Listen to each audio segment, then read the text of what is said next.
Hi, everyone. So I'm with Lisa Proust today. She's just coming back from the Montreal March for Freedom and Against Excessive Measures.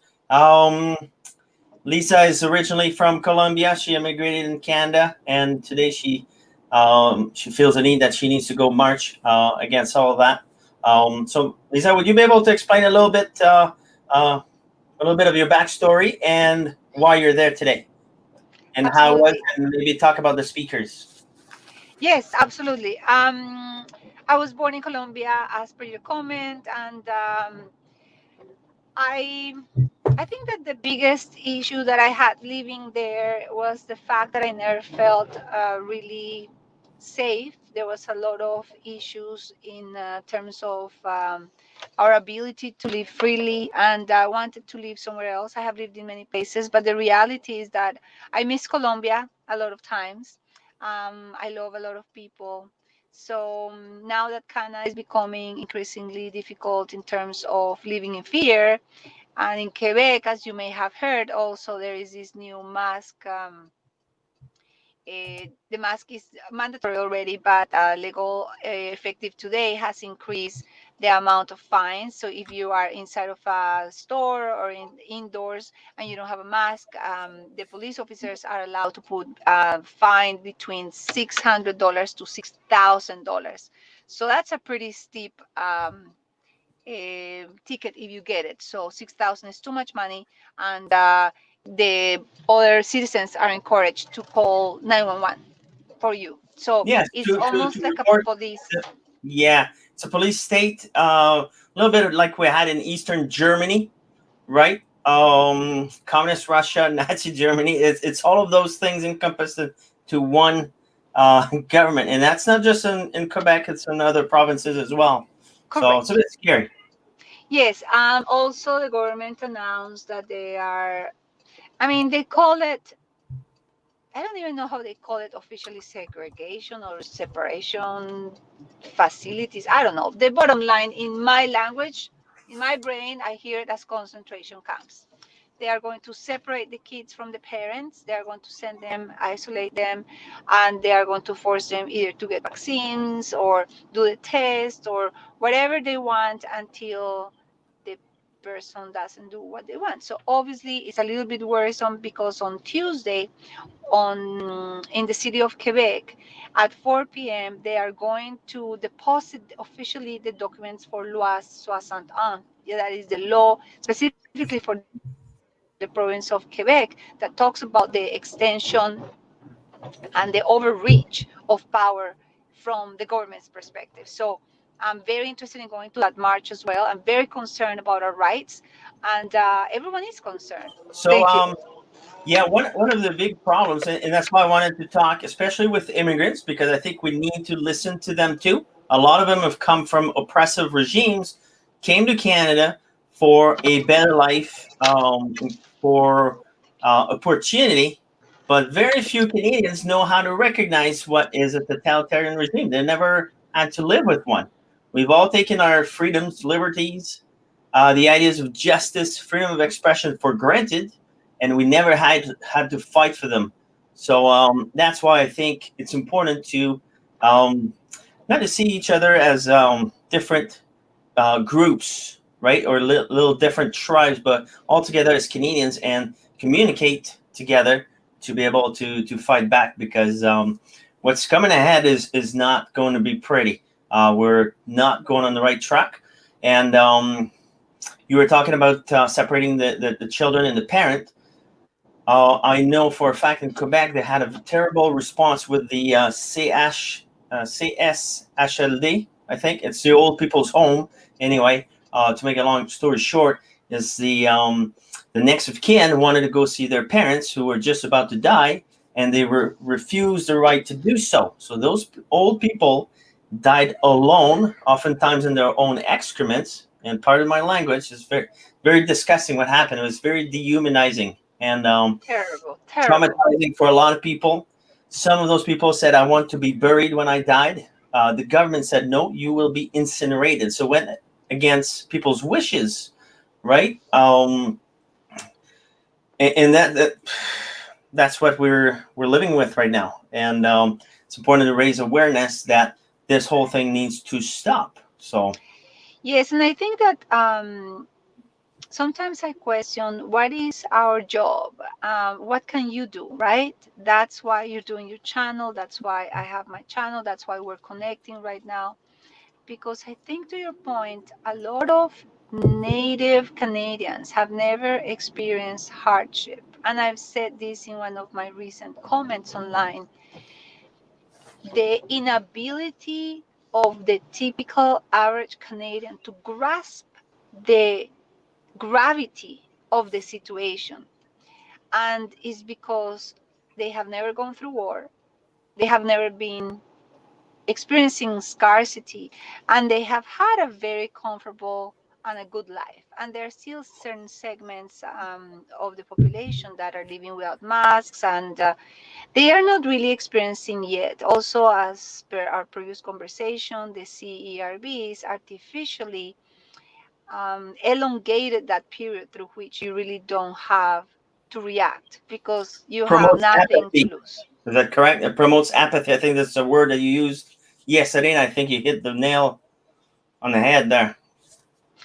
Yes, because again, and we talked about this in the previous conversation, in Colombia, we had this saying of it really doesn't matter. Everybody's being kidnapped. It doesn't matter because it's not my case until it becomes my case. So it's a little bit of that. It's try to understand that you definitely need to be aware of what is happening because it's coming for you and it's coming pretty quickly. Because now I was just reading after the march that Trudeau wants to talk about the the guaranteed income. So if you look at the New World Agenda, that's what it's about. They give you the minimum to survive, but they still limit your freedom in exchange for those crumbs that they are going to be given to you. So overall, I think that it's important that we speak about this. So I'm really thankful for the invitation. I think that what you're doing is very important, Thank and you. everything we can do to help each other in terms of bringing awareness and do something about it. If we can illuminate even one person, that's a great job. And I'd like to add to the importance of speaking out, because your silence doesn't save you at the end. If you look throughout history, people that were silent were the first one that were the most vulnerable and ended up in big trouble. So it's important to learn what you stand for, your Yes. principles, your values. Very important is the things that we can do. Okay, because everybody's like, "There's nothing I can do." The government likes to give you that feeling of helplessness. So it's Hmm. very simple. So you can now, if your company decides that you have to wear a mask where you go shopping, so it's happening in Alberta, well, you can decide to bring your business elsewhere. You can apply for a medical exemption. So just be aware that if you are unable to have the mask, kids a certain age don't have to wear the mask, and that's as per the decree of the Alberta government. In Quebec, I'm pretty sure it's the same thing too. Now it's the Quebec government that's forcing people to wear the mask, so there's not much you can do on that end. But you can write to your MP, you can write to your MLA, and some people will say, well, it's not going to make a difference. Yes, maybe, but at the same time, you will not be the person that we can blame once things go south even further. Um, Yes, you and can I make a agree little with live that. stream, share some information, talk to some people. If you're not sure about what's happening, make sure you look at the other side of the story. Don't take everything that you see on television for truth. You can have a certain amount of belief in authority, but maybe your friends or your family, uh, although they might not be well articulated, they might see something else that you don't. So, Yes, and I think that you're talking about the most important part of what our actions should be, and it's up to the individual. In my personal case, I feel really compelled to go to these marches for a variety of reasons. Number one, I want people to see the truth. I dislike when they are saying that there are 10 people and that we're talking about defunding the police. I consistently show the police on my videos. They are lovely. They don't get aggressive with us. We don't get aggressive with them. We don't destroy anything. They are there to protect us. They direct the traffic. They make sure that we're safe. There is no problem. We want them on our side because the police force is extremely important. And as you may know, and you have heard many times, the part of the New World agenda is to defund the police. And for those of you that are listening, you may know that one of the first things that Hitler actually did was to defund the police so he could create the chaos he needed to bring the dictatorship that he brought to Germany. So you can see so many examples from history that for me is really difficult to understand why people can't see it as a repetition. And to your point, they don't feel inclined to do something, whatever it might be, talk to somebody, do a video about the information, or even try to understand, to your point, how can I stand up and do something not only to help myself but hopefully somebody else. That's right. And a lot of people think, it's just a mask, but it's not really just a mask. A little bit like we talked yesterday. How Yes. far are you willing to go to force a mask on somebody that doesn't see it as a protective measure, right? Hmm. There's two ways to see the mask. You could see it as something that will improve your health or help you, that's beneficial. For some of the people, Exactly. it's a symbol of oppression. It's never happened before that the government has forced a mask on people other than at the time of slavery, pretty much. Yes, Um, and absolutely. And you're absolutely correct. It's a symbol of oppression, and it's not, as they say, quote, for your own good. Not at all. correct. Is just to control you and is to instill fear. Particularly, you will see how unfair is, and we talked about this last time, how unfair it Yeah. is for kids to wear this because they are going to have psychological issues. There's no doubt about it. You can't expect them to be wearing masks. This morning I saw on Twitter a baby that was just recently born and he had a mask already. I'm thinking, that's pretty brutal. I Because it mean, has psychological effects too on the kid I or the baby that, absolutely, yeah. absolutely. You have emotional issues, psychological issues. You also definitely will have physical issues because you are supposed to breathe oxygen to bring life to your cells and complete the process of development. You may or may not know, but even your brain doesn't finish the solidification, particularly in the prefrontal cortex, until you're in your mid 20s. So you need oxygen for a lot of time to build the foundation and the building blocks that will be all these part that is essential to become a robust and strong and clear human being. If you don't have oxygen, you can't think properly. It's as And simple as also, I that. think there's psychological effect because the kid is learning how to read facial expressions. Is it not? Is there not? I think you had a good point yesterday on that. So Yes, it's a combination of many things because you're mimicking your parents. You learn from your parents how do you express fear, how do you express happiness, how do you express frustration. You learn all these things and you learn by observing. You become almost a carbon copy of your parents. And it's funny when parents say, oh, that's me, or that's my husband, or that's my wife, because you're a mirror. Your kids are a mirror of you, and that's the explanation. They're looking at you like you are God. You are the template. You are giving so much information, and we take a lot of things for granted. I did a very interesting trip to Africa some years ago on a humanitarian group, and one of the biggest things that I realized was how many things you take for granted, including the fact that you have running water and you know how to grab a toothbrush and brush your teeth. You don't even understand how big of a gift is that of your parents giving you that until you go. I was in slums and in jail, juvenile in Africa, and these kids were given some toothbrushes that I brought as a donation, and they would play with that, or they would just try to chew on that, and then I realized, oh my God, the amount of information that your parents give you as a result of your upbringing is so big that you don't, even the fact of know how to boil water. These kids were being taught how to boil water. That sounds absurd to you and to me, but Yeah. it's so much that your parents are giving you. So going back to the masks is the same. You're teaching your kids it's not okay to have emotions. It's not okay to laugh. It's not okay to look at somebody else's face, and then the kid is lost. And we also talked about the fact that there are multiple scientific studies that prove that when animals and people don't get touched, particularly babies, they become aggressive.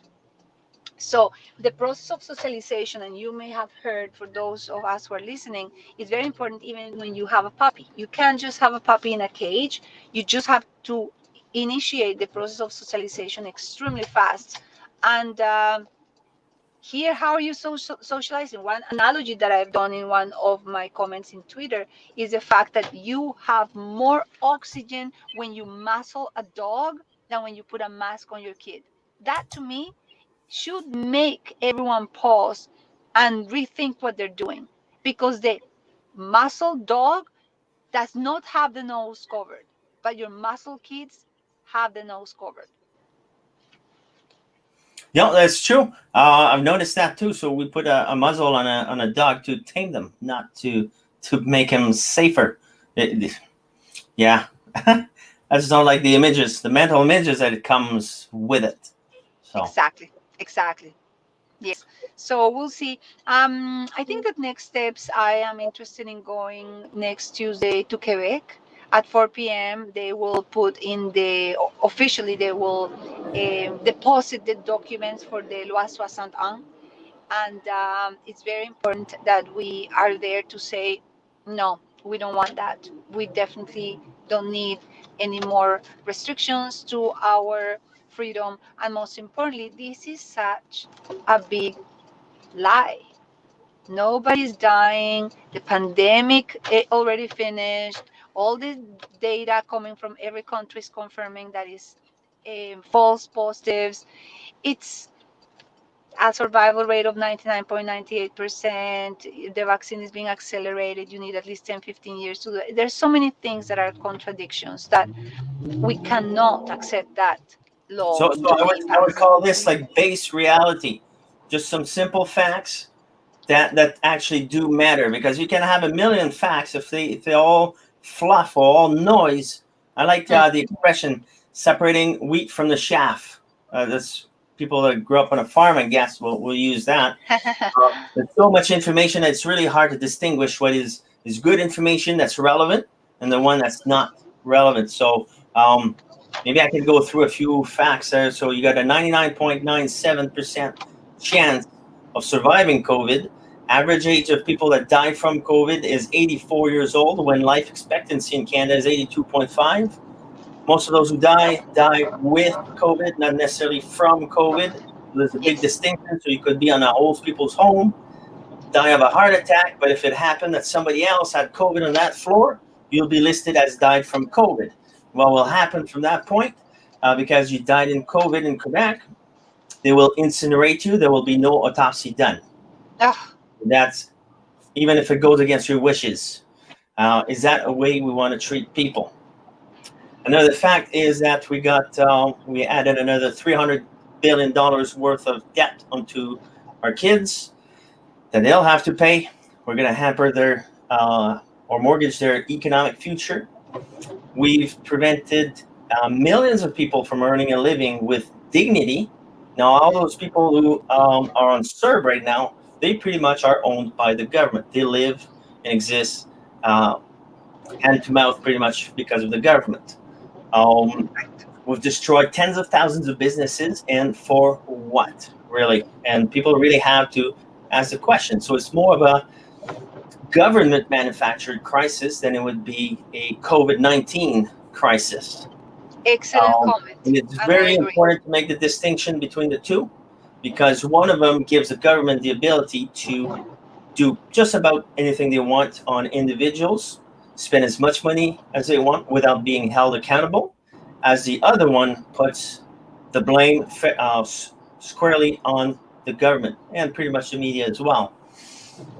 Another series of fact is that the government trampled on our individual liberties, freedom of movement, Absolutely. freedom of mobility, freedom of association, your ability to earn a living with dignity, start a business, freedom of expression has been curtailed. Um, your freedom of living with, forgot what it is, but with laws that are decent, not to be under excessive laws or measures, so Exactly. on and so on. You can read the Charter of Rights and you'll see very easily what I'm talking about here. So those are facts, very simple, and you can't argue with Absolutely. that. And it's worrisome also. You may have heard that both the government of Ontario and the government of Quebec have announced officially what I would call those concentration camps. So you can see the support from the two premiers, and I'm sure that they are deploying it at the same time for a very important reason, and it's to just garnish everything they can, and then make sure that they will gain momentum together.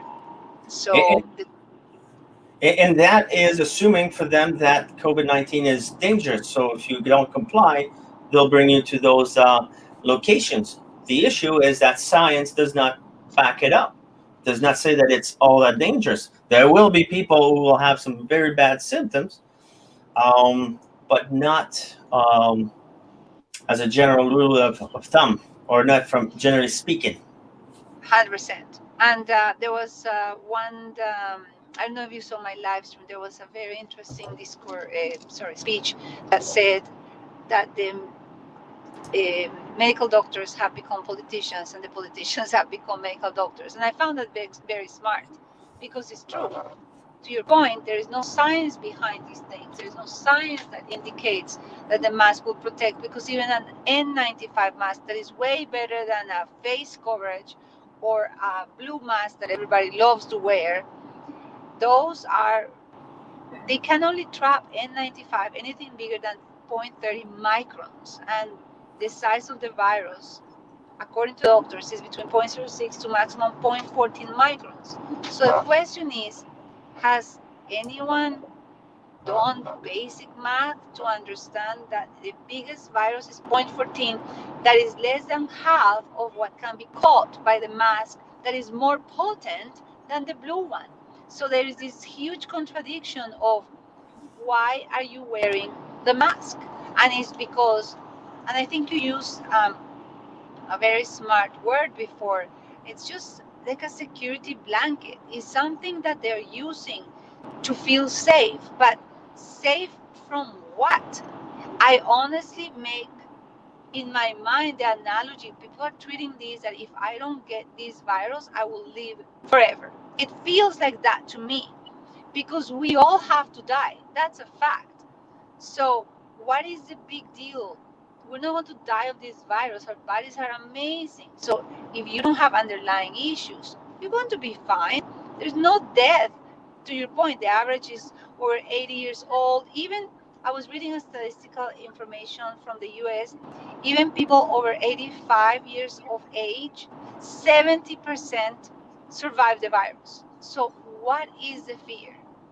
It's just Exactly. pure fear propaganda, nothing else. All right. Well, thanks, Lisa. Really My appreciate your pleasure. time. Hopefully, people are gonna have learned a thing or two with our discussion. Would you like to say maybe a closing word for a minute or so? I just invite everyone to keep on the high vibration. I always talk about that. The facts, I talk about the facts only, so we do not feel fear. I always talk about the fact that if we walk in nature without our phones, at least for, I know for a lot of people an hour is a lot, so at least 30 minutes to stay away from everything and just breathe and feel positive things before going to bed and also while you walk. It's very important. And if you feel like you can't do anything, at least do that. And believe me, it's going to help us immensely. Perfect. Right on. Those are nice words. So thanks again for coming on. And don't forget to like, subscribe, and also maybe plug in Lisa's channel. So she covered the protests in Montreal today. Make sure to give her a follow and just like her channel. All right. Thank you very Thank much. you. That's all the time we have Thank today. you. See you guys next time. Bye.